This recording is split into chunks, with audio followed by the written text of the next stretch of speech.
हो, बेटे को नहीं बैठना चाहिए। लेकिन इनके बाप तो ये हैं और ये बैठे हुए हैं।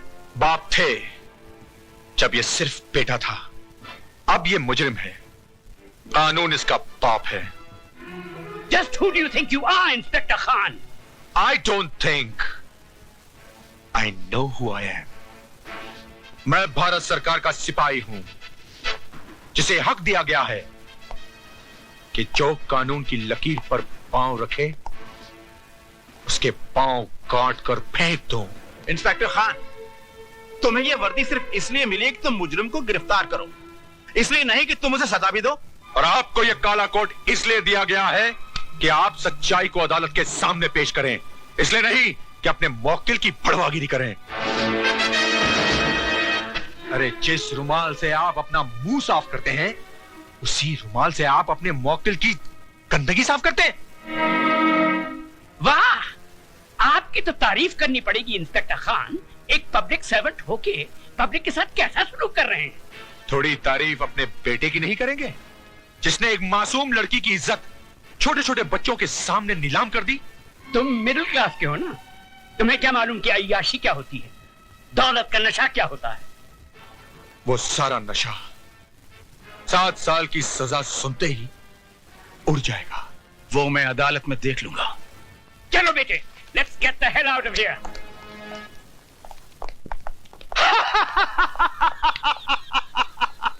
राय बहादुर उस चीज का इस्तेमाल कभी नहीं करता है जिस पे एक भी दाग लग गया हो तो उठा के फेंक दो अपने बेटे को। इस पे भी तो दाग लग गया है, फेंक दो। फेंक दो राय बहादुर, उठा के फेंक दो अपने बेटे को। उठाकर फेंक दो राय बहादुर, फेंक दो अपने बेटे को।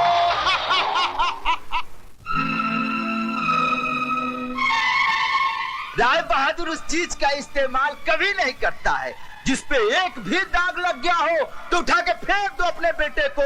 इस पे भी तो दाग लग गया है। अरे जिस रुमाल से आप अपना मुंह साफ करते हैं, उसी रुमाल से आप अपने मौकिल की गंदगी साफ करते हैं।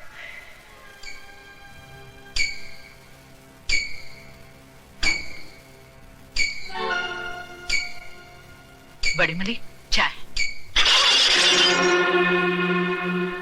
शर्म आती है हमें तुम्हें अपना बेटा कहते हुए। तुम्हारी इस जलील हरकत की वजह से एक 2 कौड़ी के पुलिस ऑफिसर ने हमसे जिस तरह बातें की हम ही जानते हैं। तुम्हें इस खानदान की इज्जत का ख्याल है कि नहीं? I'm sorry, Dad. सॉरी? तुम्हारे सॉरी कहने से इस हवेली पे लगे हुए दाग मिट जाएंगे क्या? अरे जवानी इतनी ही भड़क रही थी तो खरीद लेते उस चीज को। यूं ही मुंह मारने की क्या जरूरत थी? गुस्सा थूक दीजिए बाबूजी, बच्चा है, गलती हो गई। इस गलती की सजा जानती हो तुम? 7 साल इसे जेल में चक्की पीसनी पड़ेगी।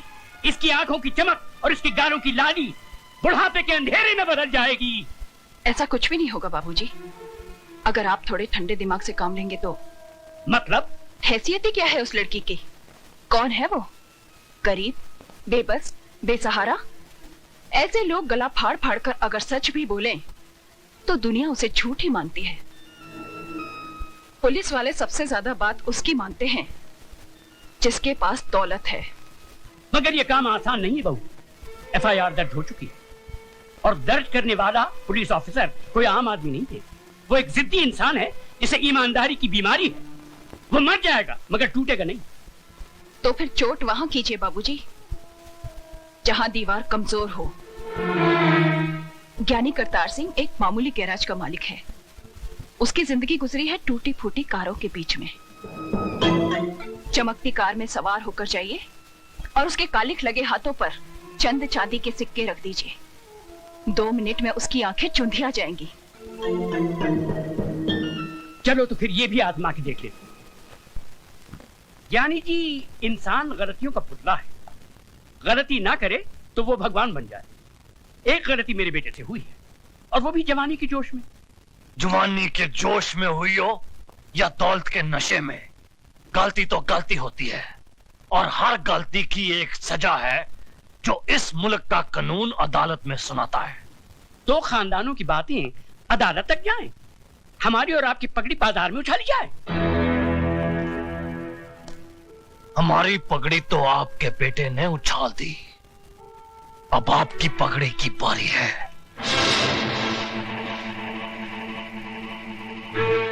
बरसों से मैं आपको जानता हूं, इस दुनिया में आपका कोई भी नहीं, इसीलिए आप औरों को अपना लेते हैं। ये लड़की भी आपकी नहीं, अनाथ है। धर्म, जात, खानदान किसी का भी तो कोई पता नहीं।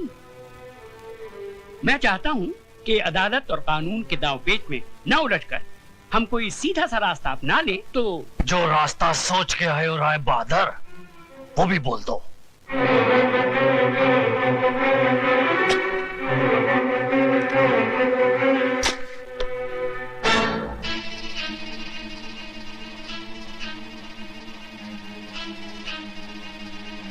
ये 2 लाख रुपए हैं। उस लड़की ने इतनी बड़ी रकम देखना तो दूर, सोचा भी नहीं होगा। ये आप उसे दे दीजिए, वो इस शहर से कहीं दूर जाकर एक नई जिंदगी शुरू कर सकती है।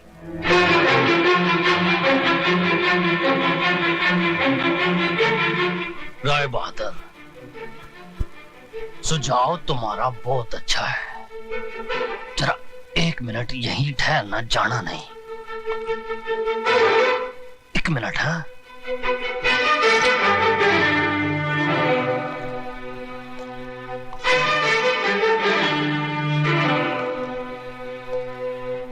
आपने मेरी बेटी की इज्जत की कीमत बहुत कम लगाई है, लेकिन मैं ऐसा नहीं करूंगा।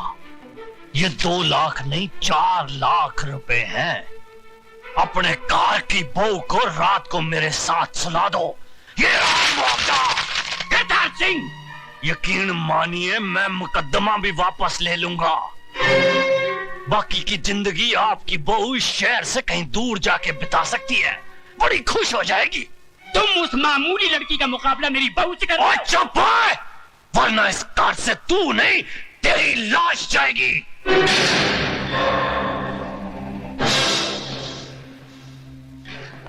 वो दौलत का जिन्ना जोर लगाना लगा ले। जेल की चक्की ना पिसवा दी ना तेरे बेटे को, तो मेरा नाम सरदार करतार सिंह नहीं।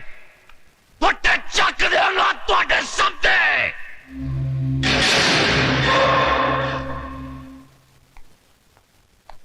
राय साहब, हिंदुस्तान की अदालतों में मुझे ज्ञान प्रकाश नहीं, माइक टाइसन के नाम से बुलाया जाता है।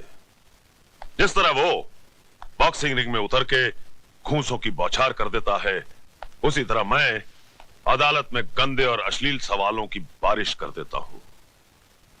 आपके बेटे ने तो उसके कपड़े उतारने के लिए अपने हाथों का इस्तेमाल किया होगा, लेकिन मैं उसे अपने सवालों से नंगा करूंगा। रेप क्या है, उसका मतलब मैं समझाऊंगा उसे। अदालत में जब बलात्कार का मुकदमा चलता है तो ऐसा लगता है कि यह अदालत नहीं, जिस्म बेचने का बाजार है, जहां औरत के जिस्म के हर उस हिस्से की बात होती है जिसे भगवान ने शर्म की मिट्टी से संवारा है। माला, तुम सुन रही हो ना? आप बोलते जाइए। जानती हो कैसे कैसे सवाल पूछे जाएंगे? जब तुम्हारा बलात्कार हो रहा था तो तुम्हारी साड़ी कहां थी? जांघों के ऊपर या जांघों के नीचे? ब्लाउज कहां था? बदन पे था या उतार लिया गया था? रेप करने वाले के हाथ तुम्हारी जांघों पर थे या तुम्हारे स्तन पर? चुप कर वकीला, चुप कर। अगर मेरी बेटी से ऐसे गंदे गंदे सवाल पूछे जाएंगे तो नहीं चाहिए मुझे इंसाफ। लेकिन मुझे चाहिए इंसाफ। क्या पूछेगा वो वकील? यही ना कि उस लड़के का हाथ कहाँ था, जांघों पर या छाती पर? छाती क्या होती है वो मैं उसे बताऊंगी। यह है छाती, जिसका दूध पीकर हर मर्द की छाती चौड़ी होती है। इसे कहते हैं स्तन। अगर अपनी माँ का दूध पीते वक्त ठीक से न देख सका हो तो मैं उसे दिखाती हूँ। मैं औरत हूँ और मुझे फक्र है कि मैं वो काम कर सकती हूँ जो दुनिया का कोई भी मर्द नहीं कर सकता। अपने जिस्म में एक नए इंसान को जन्म दे सकती हूँ। अपनी छाती का दूध पिलाकर उसे बड़ा कर सकती हूँ, जो आगे चलकर राम या रहीम बनेगा।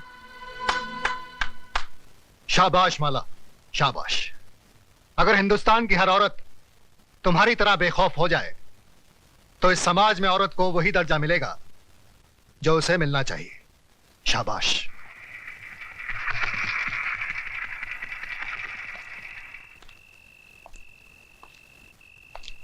प्रताप। अरे डैडी, आप अंदर आइए ना। नहीं, यही ठीक है। हमारे दामाद होकर भी तुम हमारे खिलाफ मुकदमा लड़ रहे हो। मैं आपके खिलाफ नहीं, जुर्म के खिलाफ लड़ रहा हूं। तुम जानते हो हमारा वकील कौन है? जानता हूं, मिस्टर ज्ञान प्रकाश, जो आज तक कोई भी मुकदमा नहीं हारा, लेकिन इस बार वो हारेगा। क्या सुधा को मालूम है कि तुम हमारे खिलाफ? डैडी, मुझे सिर्फ मालूम ही नहीं है, बल्कि मैंने खुद इनसे कहा था कि माला का मुकदमा ये लड़े। सुधा, तुमने? डैडी, राज के जुर्म को छुपाइए मत, वरना एक दिन। मैं तुम्हारा भाषण सुनने नहीं आया हूं यहाँ। तो फिर आप जा सकते हैं।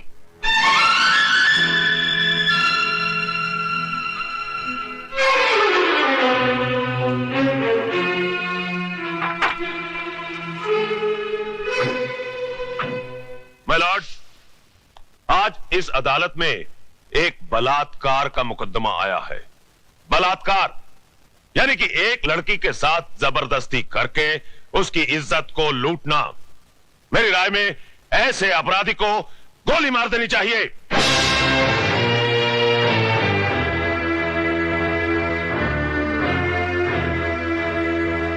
अगर एक लड़की अपनी मर्जी से एक लड़के के साथ हम बिस्तर होती है और उसके बाद अपने कपड़े खुद ही फाड़ती है, अपने बाल बिखेरती है और अपने ही नाखूनों से अपने बदन पे निशान लगाकर चिल्लाती है, बचाओ बचाओ मेरा बलात्कार हो गया, तो क्या अदालत मान लेगी? I object your honour. मेरे फाजिल दोस्त मिस्टर ज्ञान प्रकाश एफआईआर में दर्ज रिपोर्ट को झूठा कह रहे हैं। झूठी रिपोर्ट को झूठा कहना गलत नहीं है वकील साहब। रिपोर्ट लिखी किस पुलिस ऑफिसर ने थी माय लॉर्ड? उस पुलिस ऑफिसर ने जो सरदार करतार सिंह के कर्ज तले दबा है और बचपन में एक चोर था। इंस्पेक्टर खान, क्या ये सच है? माय लॉर्ड, दरअसल आप सिर्फ हाँ या ना में जवाब दीजिए। ये सच है। That's all your honour. जिस इमारत की नींव ही खोखली हो, उस इमारत का अंजाम क्या होगा? आगाज हुआ ही नहीं और आप अंजाम तक पहुंच गए वकील साहब। इस हादसे के चश्मदीद गवाह है योर ऑनर 40 मासूम छोटे छोटे बच्चे, जिन्हें ना ही आपकी बुलंद आवाज का खौफ है और ना ही किसी अंजाम की परवाह। आप फिक्र मत कीजिए वकील साहब, धीरे धीरे सबको बुलाऊंगा इस कटहरे में। माय लॉर्ड, सबसे पहले मैं मिस माला से कुछ सवाल पूछना चाहता हूं।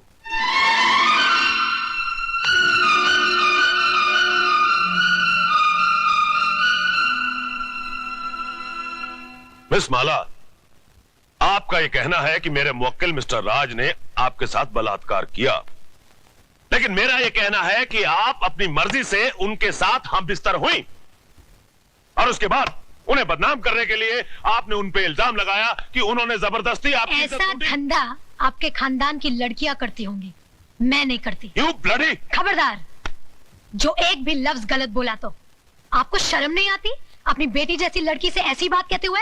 मिस माला, ये मंदिर नहीं जहां पर वचन किया जाए, ये अदालत है जिसमें एक मासूम की जिंदगी का फैसला होने वाला है।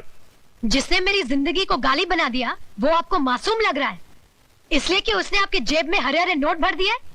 अगर नोटों के लिए ऐसे ही अपने जमीर को बेचते रहे तो एक दिन इसी कटहरे में मेरी जगह आपकी बेटी खड़ी होगी, जो ऐसे किसी रईस के बेटे की हवस की शिकार हुई होगी। उस दिन न तो ये नोट आपके काम आएंगे और न ही आपकी आवाज गले से बाहर निकलेगी।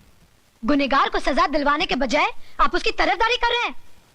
तुम जैसे वकीलों को तो जन्म देकर तुम्हारी माँ भी पछता रही होगी। Order order! आप क्या ऑर्डर ऑर्डर किए जा रहे हैं? क्या आप सबका जमीर मर गया है? ये वही हिंदुस्तान है जहाँ औरतों को पूजा जाता था, कभी सीता के रूप में तो कभी सावित्री के रूप में। और आज उसी देश में अगर औरत को एक बार नंगा किया गया तो इसकी इज्जत को ढाका नहीं गया, बल्कि बार बार नंगा किया गया, कभी प्रेस वालों ने तो कभी टीवी वालों ने, और अब ये वकील साफ कर रहे हैं और आप चश्मा साफ कर करके देख रहे हैं। अरे समाज के ठेकेदारों, क्या भूल गए तुम लोग? द्रौपदी को भी एक बार नंगा किया गया था, कौरवों का पूरा खानदान मिट गया था, आज उनके खानदान का एक भी वारिस नहीं बचा। वकील साहब, यही पूछना चाहते थे ना कि बलात्कार के वक्त वो मेरे ऊपर था या नीचे? उसके हाथ कहाँ थे, मेरे स्तन पर या मेरी जांघों पर? बंद कर दीजिए तमाशा। अपनी घर की बहू बेटियों को बेइज्जत करने का ये ड्रामा बंद कर दीजिए। कहीं ऐसा ना हो कि आज की औरत शर्म की दहलीज पार कर जाए। इस अदालत में कल जो मुकदमा आएगा वो ये नहीं होगा कि एक लड़के ने एक लड़की का बलात्कार किया, बल्कि ये होगा कि एक लड़की ने एक लड़के का बलात्कार किया। सिर झुकाए ये खड़ा होगा, ये मैं नहीं। Order order, the court is adjourned.